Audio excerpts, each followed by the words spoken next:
This show is part of the Head Stuff Podcast Network. Welcome, gather round the fireside and listen to a tale of Fionn McCool, Cullen, Deirdre of the Sorrows, Grainne wail. From giants right down to fairies, of both the trooping and solitary, and ghosts who are sometimes scary. Anything goes by the fireside. Yeah. Fireside, the Puka Fireside, the Marrow Fireside. Kings and queens fighting heroes, don't you run from the fun, there's no need to hide. Sit by the fireside.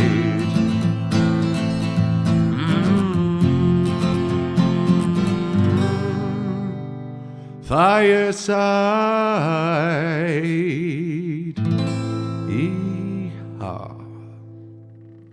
Hello and welcome to Fireside, the Irish storytelling podcast. Each episode of Fireside, we take a story from folklore or mythology, we retell it, have a chat about the tale itself and about the craft, the culture and the history of storytelling. My name is Kevin C. Olahan. I'm your host and your Fireside Bard. Welcome to episode 148 of Fireside. Today on the Irish Storytelling Podcast, we continue our adventure with Geraint and his wife Enid, and this is the story of Geraint and Enid. But first, a very big welcome to any new and returning listeners. If this is your first episode, why don't you go back to the beginning of Welsh mythology with the story of Pulch, Prince of Dyfed, and if you enjoy that, why don't you go back to the very beginning, nearly 150 episodes and 3 years ago, to see what we've been building on the journey of Fireside thus far. If you have not done so already and you're a returning listener, please do follow me over on Instagram at FiresideBard. Email me at thefiresidebard@gmail.com. Those are the bases to get in touch if you want to reach out to me for any personal or business reasons, or even just to pop your hand up and say you're listening. I always love hearing from each and every one of you.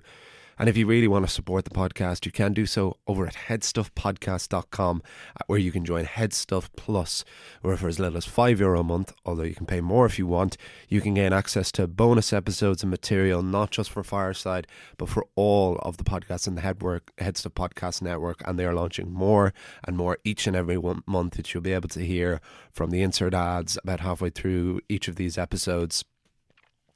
But there's no hard sell on that. That is there if you so choose, and the support on it is immensely appreciated. So thank you to each and every one of you support over on Headstuff Plus. The story for this week continues the story from 2 weeks ago when we had the story of Geraint and the Sparrowhawk, the Knights of the Sparrowhawk, in which Geraint, who is a nephew of King Arthur, or a first cousin of King Arthur, he must defend Guinevere's honour by following this knight to this kingdom that is unfamiliar to Geraint, where he fights this great jousting tournament to be declared the Knight of the Sparrowhawk. But inadvertently, Geraint falls in love with a beautiful young maiden named Enid and brings her back to Arthur's court. And this is their adventure together. This is actually, if you look up this story as one of the 3 Welsh romances, which it is, of the Mabinogion, the stories of Welsh mythology, as we come to the end of our look at the Mabinogion, you'll see that this is the story, really. The Knight of the Sparrowhawk is more a backstory element to this. This is the main event. But I really enjoyed especially getting to explore jousting, and the more I adapt and explore these different Welsh tales, all from this collected source to our contemporary minds and to the modern mindset, which we think of the Mabinogion as this single set of stories.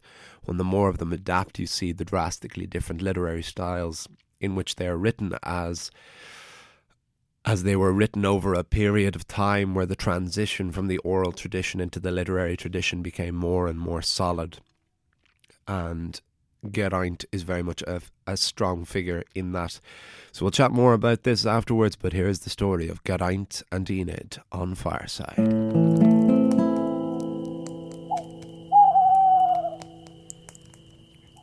Geraint and Enid. King Arthur was at his court when a messenger arrived from his uncle Erbin. "My liege, your uncle Erbin is old and no longer able to defend his kingdom. He asks that his son Geraint return from your court to defend the lands he will soon inherit." Arthur was torn. Geraint was one of his fiercest and most loyal warriors. He had just married the beautiful maiden Enid, who meant a great deal to Arthur's wife Guinevere. The recent marital bliss of Geraint and Enid was infectious throughout the court, and their presence would be greatly missed. But Arthur also realized that Geraint had a duty to his own father and Arthur's own uncle. Geraint was summoned before the king. After being told the news, Geraint said, "I would be so sorry to leave your service, my king, but I will do whatever you deem to be right." Arthur said, "I will miss you, and Guinevere will miss Enid, but your father can no longer defend his lands. A knight must go where duty demands." Guinevere wept when she heard that Enid and Geraint were leaving. It had been Guinevere who had blessed their marriage and had given them the wedding gift of the head of a brilliant white stag. Geraint had earned Enid's hand in marriage by winning a tournament declaring him the Knight of the Sparrowhawk. In doing so, Geraint had reclaimed the kingdom of Enid's father, Earl Unnel. And since Geraint had jousted in tournaments as often as opportunity allowed, this made Geraint a source of entertainment for the entire kingdom. Both he and his wife would surely be missed. Geraint and Enid were escorted from Arthur's court and made their way to the kingdom of Erbin. Geraint found his father significantly older and more frail than he had left him years ago. Geraint bent his knees and pledged himself to Erbin. "Thank you for returning, my son. Our kingdom will be all the safer for having the Knight of the Sparrowhawk to defend it. And how wonderful to meet your beautiful bride. The two of you should ride out and survey all of our lands. Let the people see you and get to know their future rulers." So Geraint and Enid travelled around all of the individual castles and villages and farms of Erbin's lands. Geraint jousted and Enid charmed lords and their ladies, and the couple became beloved by the entire kingdom. As much as Geraint and Enid loved their future subjects, this royal tour also made them fall deeper in love with each other. In fact, the more they travelled, the less entertaining they did. Geraint stopped jousting, Enid stopped charming. They would stay in bed and make love to each other all day, every day. Soon, the goodwill from the people of the kingdom soured. Geraint was viewed as a weak knight who cared more about his own carnal lust than his duty to his own people. "How can he defend our borders if he can't even drag himself out of bed?" locals would say, with pitchforks in hand, no doubt. Word of this reached Erbin, and Geraint and Enid were summoned back to the court. It was an awkward situation for Erbin to deal with. He found he could not quite speak to his own son about such things, so he chose to confront Enid. "I hear you have been distracting my son from his duties to the kingdom," the Earl accused the young maiden. Enid was horrified and devastated by this accusation. All she had done was try to be a good companion to Geraint and to fulfill her own duty to Erbin's kingdom. That night, as Geraint and Enid lay in bed together, while husband slept, wife lay awake. Enid blamed herself and did not know how to talk to Geraint about this. She loved her husband and their relationship and wanted to fight to protect it. But she knew well they would have no relationship if Geraint's name was damaged beyond repair. "I have betrayed my husband and myself," Enid said to herself tearfully. Her tears streamed down her cheek and onto Geraint's chest. Her words and their tears woke the knight up. Geraint heard, but misinterpreted what Enid had said. Geraint thought his wife had cheated on him, and that was how she had tarnished his good name. Now it was Geraint who felt horrified and devastated. He did not know what to do. He wanted to talk to Enid, but no one in his family seemed to be effective at communicating with one another. Instead, Geraint woke Enid up at dawn and said gruffly, "Get up, and put on clothes rough enough for horse riding. We're going on a journey." "Where are we going?" the groggy Enid asked. "It doesn't matter. Don't ask any questions. In fact, don't even speak to me unless I speak to you. I want you to ride ahead of me through the forest, and don't turn around and don't open your mouth." Enid was confused. She thought Erbin must have confronted Geraint about him shirking responsibilities. So Enid thought this was Geraint's attempt to create distance between them. So Enid got dressed. They went outside and mounted their horses and set off on a quest with no goal. Lonely, Enid rode ahead of Geraint, neither speaking to one another. All Geraint would say was for Enid to ride further and further ahead until he could barely see her. The sight of her pained his chest. All he could do was picture her with another man. Enid came across 3 knights. She overheard one of them say, "Look at that sad and sullen knight back there. We could easily overpower him and take his woman and those horses for ourselves." Enid rode back to Geraint to warn her husband. Geraint was angry, not at the knights, but at his wife. "What did I tell you? I told you not to talk unless I spoke to you." Geraint rode ahead, fought and easily killed each of the 3 highwaymen knights. He stacked the bodies of their armour and placed the armour back on top of their respective horses. Taking the 3 bridles, Geraint took the horses to Enid and said, "Now you can carry these horses and armour as punishment for disobeying me." Tearfully and silently, Enid took the bridles and rode on ahead.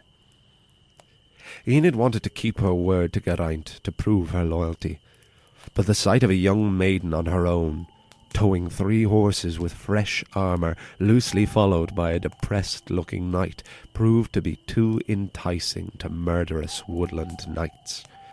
Another 3, then another 5 knights plotted to kill Geraint and to take Enid, the horses, and the armour for themselves. Enid said to herself, "I would rather die by my husband's hand than by the hand of these monsters."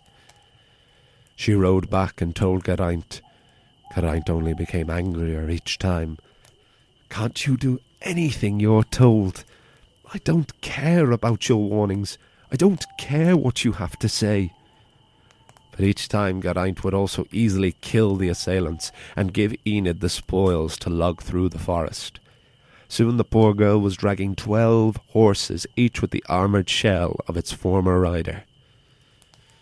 Geraint and Enid came to the neighbouring lands of another earl. They were received at court, and Geraint asked for them to have separate rooms. "On opposite sides of the castle, if possible," he added. The earl, picking up on this, went to Enid and said, "My dear, this can't be pleasant for you, riding around this forest, herding horses for a miserable, ungrateful husband." "There is nowhere I would rather be than by his side," Enid replied. The earl was undeterred. "Marry me instead. I will be a far better and kinder husband to you. If I were to marry you under normal circumstances, there would be nothing to stop me from growing tired of you later on. But if you choose me now over another man, then that will bind us together forever." Enid considered this and said, "Come to me tonight and carry me away. In this way it will be as if it was against my will. I don't even think my husband will object, but if he does, and you defeat him, I will be yours." The earl agreed to this, But that night, before he could return to her chamber, Enid went to Geraint and told her husband everything. It was hard for Geraint to hear, and further confused him. Enid had proven her loyalty, but it still felt as if it was just because she had been found out. Geraint ignored his wife, put on his armour, and left the room. The Earl had been surprised when Enid had not been in her own room, but he had prepared a host of 100 knights to fight Geraint for her. These were not nearly so easily fought as the highwaymen in the forest, but somehow, through lance and sword and shield, Geraint defeated all 100 knights before fighting the Earl himself. After knocking him from horseback, the man who tried to steal Geraint's wife begged for mercy. And because the Earl was an Earl, and Geraint was a knight of King Arthur, mercy was granted. Geraint and Enid continued on their way, slowly riding closer and closer together, when suddenly they heard the sound of a woman screaming. Geraint said to Enid, "Stay here. I will follow the source of the scream." The scream came from a woman who said her husband had been killed fighting 3 awful giants, each one bigger and uglier than the last, each carrying a club the size of 2 men. Geraint told Enid to stay with the widow, while Geraint himself rode off to face the giants. These monsters were 3, 4, and 5 times the size of the Knight of the Sparrowhawk. They were his greatest foe yet. Geraint cut the first giant's head off. He stabbed the second giant in the eye with his lance. But before he could strike the third, the giant swung his club and caved in Geraint's breastplate. As the knight lay spluttering blood on the ground, the giant went to finish the job when Geraint stabbed the brute in the stomach and disemboweled him. Geraint stumbled back to Enid, just making it before collapsing into his wife's arms. Enid thought Geraint was dead, and let out a howl that soon alerted the knights of yet another Earl. As Geraint was laid on a stretcher, the Earl approached Enid. "I am sorry for your loss, my dear, but I will take you into my custody and you shall be my wife." Enid said, "I will never be happy again, for my only love is dead. I've never and would never betray him in life or death, and I will never marry another." "You will do as you're commanded," said the Earl before striking Enid across the jaw. Enid's words and the sound of her pain brought Geraint back from the brink in more ways than one. He was refilled with life and with love. He realized how wrong he had been to doubt his wife and how awfully he had treated her. Geraint rose from the stretcher and cut the Earl's head clean off. The rest of the Earl's men ran in fear from the knight who had risen from the dead. Geraint and Enid returned to the court of Erbin. Geraint spent the rest of his life making amends for his doubt and mistreatment of his love. When Erbin died, Geraint and Enid inherited the kingdom.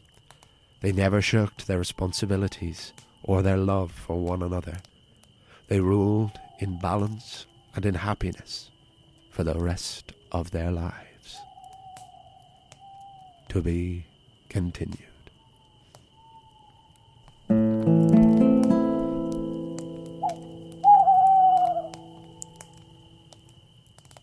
Folks, as you all know, Fireside is a proud son of the Headstuff Podcast Network, which is Ireland's largest network of independent podcasts and a loving home for the creative and indeed the curious.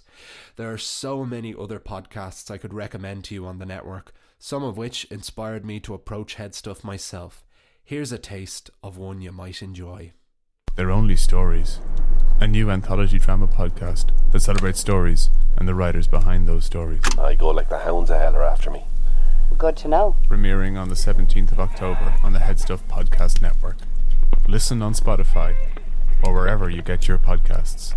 They're Only Stories is produced by Riots Productions in association with the Headstuff Podcast Network and funded by the Arts Council of Ireland. Yes, you should be frightened. And that, dear listeners, is the tale of Geraint and Enid, and I hope you enjoyed it. It's a hard one to know how I feel about this story. This story was a very difficult one to adapt. There was a period where I was adapting it where there was a crucial section of the story that I had missed, and that suddenly changed things quite a bit. I had missed where Geraint misinterprets that Enid is, that he thinks that Enid has slept with another man and that she has cheated on him, and that's why he's going to treat her in this appalling way, and which is also not quite justification for the treatment of her. And believe me, because the story is much longer and more detailed in the Oxford World Classics and in the Naxos audio versions of it, of which I adapted them from, and he says some pretty brutal things, and he's pretty rough to Enid on this journey. And there's something almost unsatisfying about the ending of it, where certainly Geraint realises the error of his ways. Also, that's kind of subtext that I've put on it. There isn't as much an acknowledgement that Geraint has been wrong or anything in his treatment of his wife. He just kind of, over time, starts to quietly realise the error of his ways, and then at the end they just kind of get back together. So I tried to put a little bit more context into it, particularly from Enid's side, because she is one of the more active females in the Mabinogion, because overall women haven't played as strong a role in the Mabinogion as I certainly would have liked for this podcast, because there's no doubt in so much of mythology there is a much stronger presence of male agency in these stories, which naturally has carried right through to the 21st century. And one of the things I like so much about Celtic mythology is that it has a huge amount of strong female characters, and we're immensely proud of those women, such as Sive and Deirdre and Maeve and any of the others, and any of the members of the other members of the Tuatha De Danann, including the Morrigan. And there hasn't been as much of that in the Mabinogion. I suppose because you have a much more masculine job title, for lack of a better term, at the centre of so much of the stories, and that is of course knights. This whole culture and these the folklore of the knight in shining armour, the one of the earliest stereotypes or stock characteristics of masculinity, which has carried right through it's a phrase we still use, the knight in shining armour.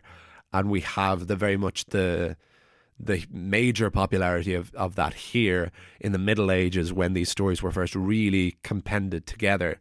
And that's where you get jousting and wooing young maidens, and this bizarre preference on chastity, which is also quite a big thing here.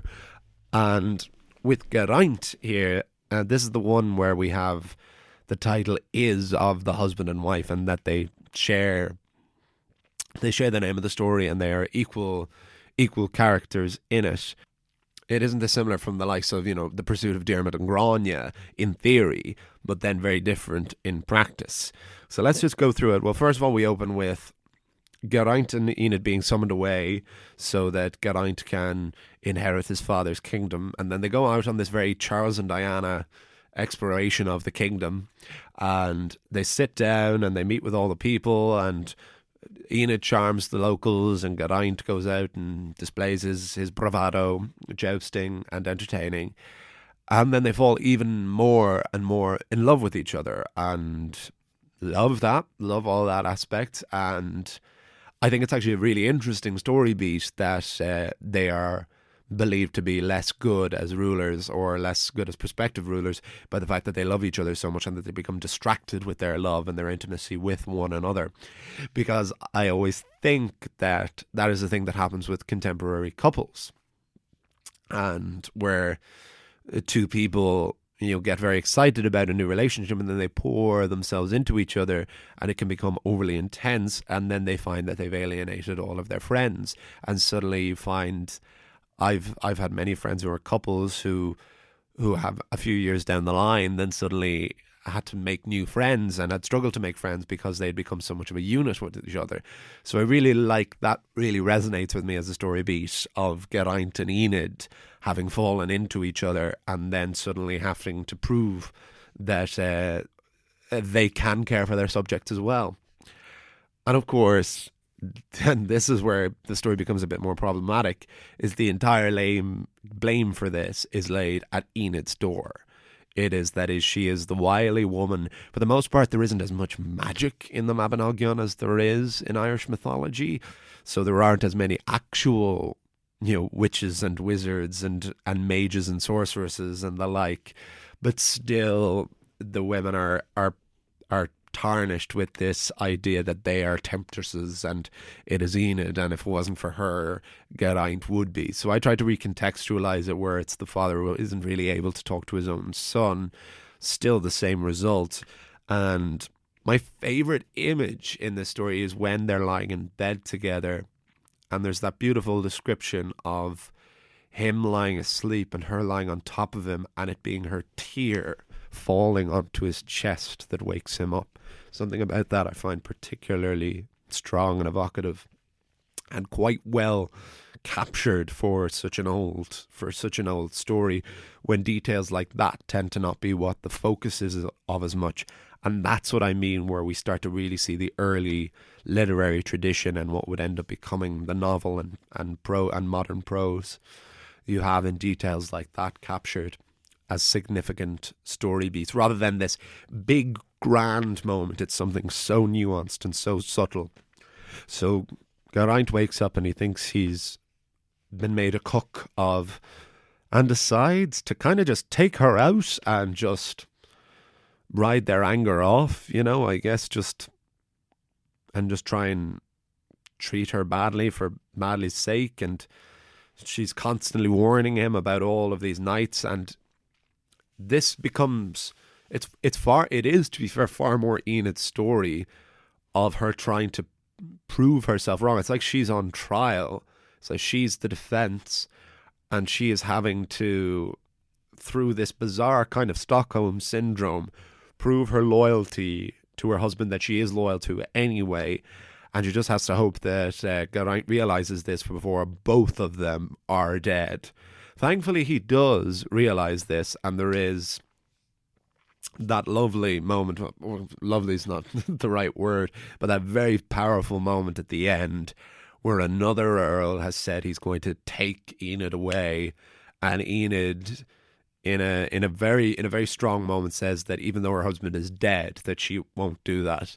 To which this earl reminds her of the time and place that it is by striking her across the face. And it's this final stance from Enid where she says she will not marry another, even her husband is dead. And this man striking his wife, that brings Geraint out of his madness, out of this anxiety and this paranoia that his wife has been with another man. He's realised then, I've been wrong all along. And I liked to put in the detail at the end that he will spend the rest of his life making up for this, as you would hope that he would, for having treated his wife in such a way. But at least he made a good start by literally cutting the head off the man who laid a hand on her. And what better way could you have to wrap things up than with that? So that was the troubling, slightly problematic, but still very interesting and engaging, I think, story of Geraint and Enid, the second part of the stories of Geraint. We have but 2 stories left of the Mabinogion as we approach episodes 149 and 50. Next week we will have the story of the dream of Ronaboy, and then finally we will have the story of how Culch wooed Olwen. And then there's very exciting things to come, dear listeners. There's going to be a very exciting announcement literally next week.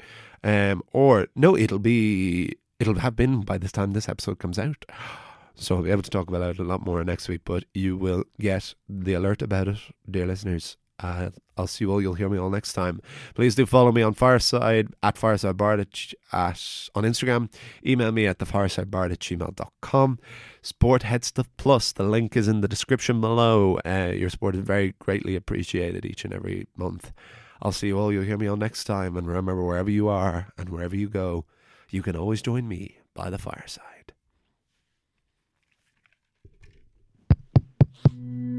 This show is part of the Head Stuff Podcast Network, a hub for the creative and the curious. Shows are produced in association with Head Stuff and the Podcast Studios Dublin. Find out more or become a member at headstuffpodcasts.com.